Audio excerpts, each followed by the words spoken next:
So my name is Lena. I'm with GEO Protocol. Happy to be here. I'd like to start my presentation with a short historical reference. Guys, I demand your attention, please. Yeah, thank you. Yeah. So in the 19th century, there was a boom of railroad construction in the US. Multiple large companies appeared in the country, and all of them were involved in a statewide creation of railroad network. Now, just try to imagine for a second what would be the consequences of each of these companies would use tracks of its own size and shape and technical specifications. Well, I can't believe that certain technical specifications could be better suited for a specific task. But let's not forget that each of these companies would require to build its own line between any two given points on the map, and on top of that, each railroad construction company would need to build its own railroad station in each town. So it sounds like a lot of extra cost, a lot of extra work, and all of that will end up being paid by customers in the end of the day, right? So totally impractical and illogical. Now the good news. The good news is the railroad construction companies were forward-thinking enough, and they actually synchronized their efforts early in the game. That's how the real map looks, and it helps us to enjoy railroad in the country the way it is today. So how is this example applicable to the topic of my presentation? I think it's a good segue to the problem that the company I represent solves, which is interoperability. So, but before we go any further, let's take a step back and have an unbiased look at top 3 problems that blockchain industry as is faces today. The first of all, it's limited scalability, then limited interoperability between different blockchains, and finally, it's isolation of blockchain industry from traditional financial world, right? So there are definitely companies in this space that are targeting these problems, and like basically any company that is trying to solve the problems of existing blockchain ecosystems is being referred to as a layer 2 solution. So this could be state chains or side chains, and what do they target? They mostly try to solve the scalability issue. So now let's get back for a second to the problem slide. Scalability issue. Do we have companies in this space that are solving this problem? Definitely yes, multiple ones, right? Interoperability issue. Do we have companies in this space trying to address this problem? Yes, I think so. There are different teams that are trying to innovate in this sphere. Some even do so successfully. It's still work in progress, but we're definitely progressing along the way. And finally, do we have companies that are connecting blockchain and traditional worlds together? I don't think so. So we at GEO Protocol has been researching the topic since 2015. We're a team of almost 20 people right now, and we're trying to build a solution that would allow for creation of universal ecosystem for global value transfer. So we're creating a protocol that allows for lightweight, scalable, and efficient value transfer, merging traditional and blockchain worlds together. How is that possible? So GEO Protocol is not a blockchain per se. There's no common ledger, there's no network-wide consensus. Consensus is reached just among the nodes that participate in a particular transaction. And thanks to that, the protocol is extremely lightweight, and the node can be launched even from a smartphone. So let's pause here, and before we go deep into the tech details to see what's under the hood of GEO Protocol, I'd like to invite to the stage Nik, who is the tech brain behind the project, and he'll be able to walk us through the tech part in more details. Nik, the stage is yours. Okay, hello everyone.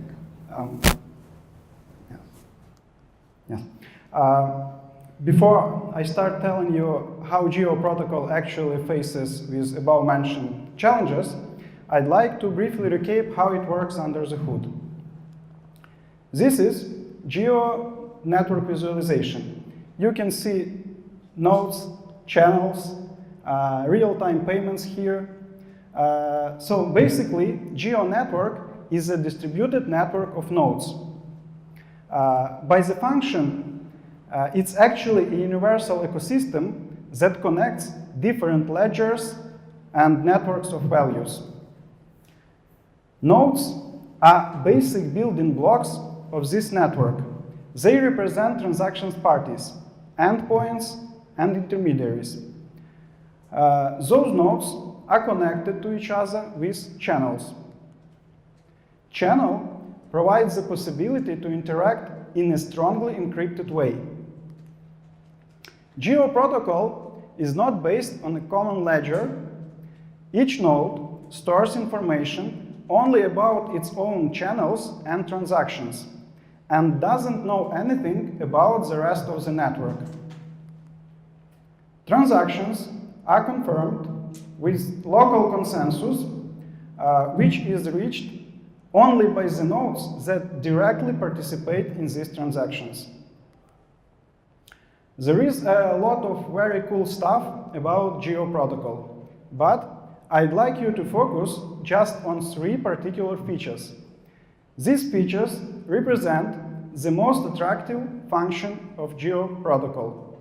They are routing algorithm, multi-asset transactions, and network effect.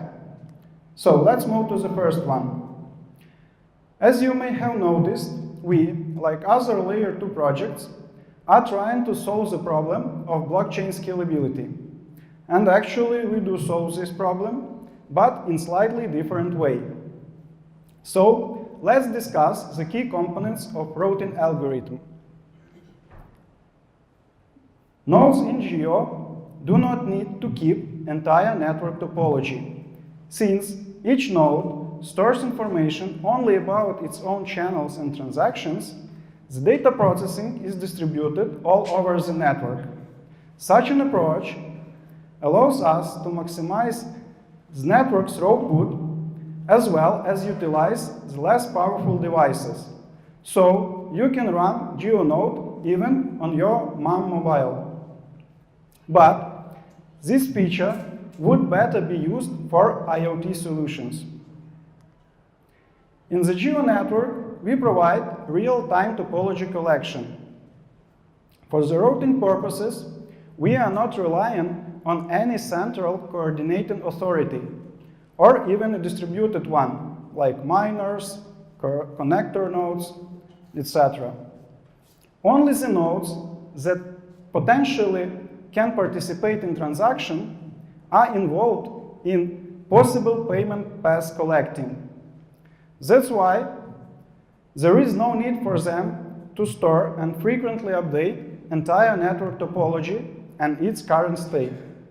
It means that increase the number of nodes doesn't affect efficiency or limit scalability. From the other hand, the growth of the network provides more opportunity while building payment paths between various two nodes. In fact, the growth of the GEO network will only increase its efficiency. GEO Protocol can provide following types of transactions.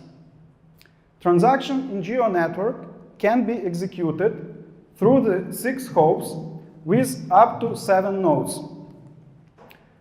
If we don't have enough payment capacity in one road, the protocol will divide payment into several parts and use other phases to send transaction to receiver. Tests show that protocol can conduct payment in 100 paths with 500 intermediate nodes, and it's not a limit. This significantly increases the GEO network potential liquidity. Let's move to another feature which can solve the problem of blockchain interoperability. Meet multi-asset network. There can be more than one channel between two nodes denominated in different assets. For example, in dollars, bitcoins, kilowatt of energy, or let's say elephants. Having multi-asset channels we are able to conduct multi-asset operation of transfer and exchange. Intermediate nodes set up an exchange rate, and the routing algorithm builds payment paths based on these rates. This allows conduct cross-border payment with various types of assets, like dollar, Bitcoin, and not limited by country or asset. And last but not least feature, network effect. Let's move to evolution of GEO network. GEO Protocol can be used to create a P2P network. Actually, a bunch of P2P networks. It can connect these networks. Such a system can function in the different types of assets.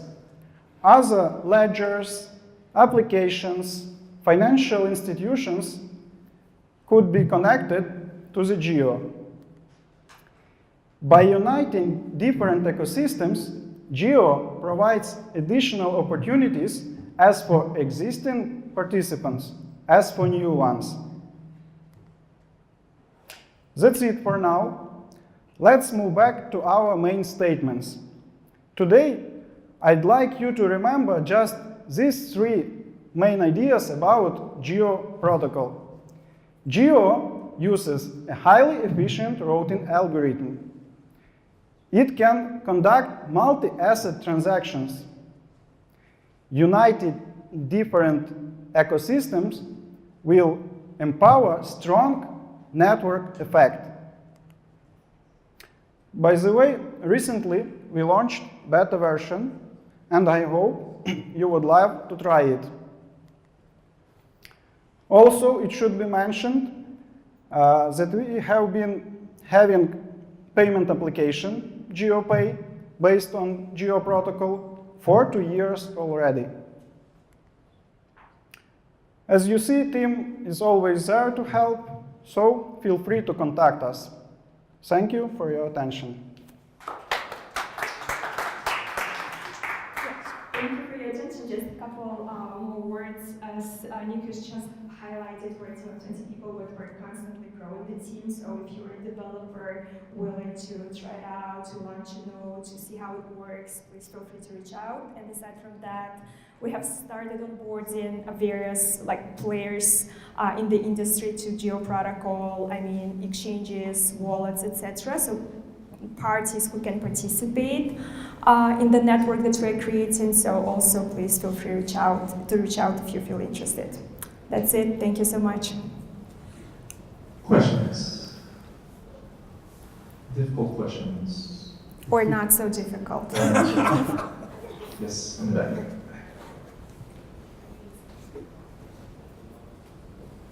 What's the incentive layer for the nodes?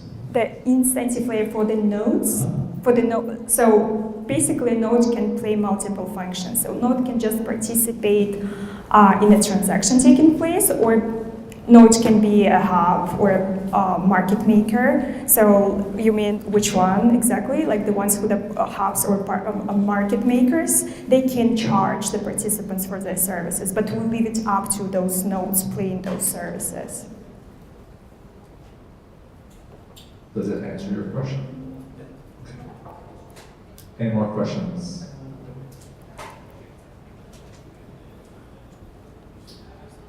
Hello, I'm Denko. So I really liked the third part of the features where you mentioned that this would bridge the financial institutions with the blockchain. And I think currently this is the biggest problem that we have so far around exchanges. So do you think your protocol would be able to show a proof of or make a solution about the possible fractional reserve that some exchanges might be conducting? So if we're talking about the point that you just highlighted about merging traditional and blockchain ecosystems, and whether we're ready to prove that, there is actually a working application which Nik has briefly mentioned in his presentation called GeoPay, which already indeed, I think the mic which already indeed connects the traditional worlds with blockchain worlds. So it's being used by more than 10,000 people right now. So you can send money in crypto and receive it in fiat and be able to basically cash it in a local bank. So that's what already exists, and that's what we do. But as of right now, it's only like in Eastern Europe, but we're working to expand the network. Thanks. Any more questions? So as a truly off-chain solution, we're happy to take your questions off-chain during the lunch. Yeah, perfect. Thank you.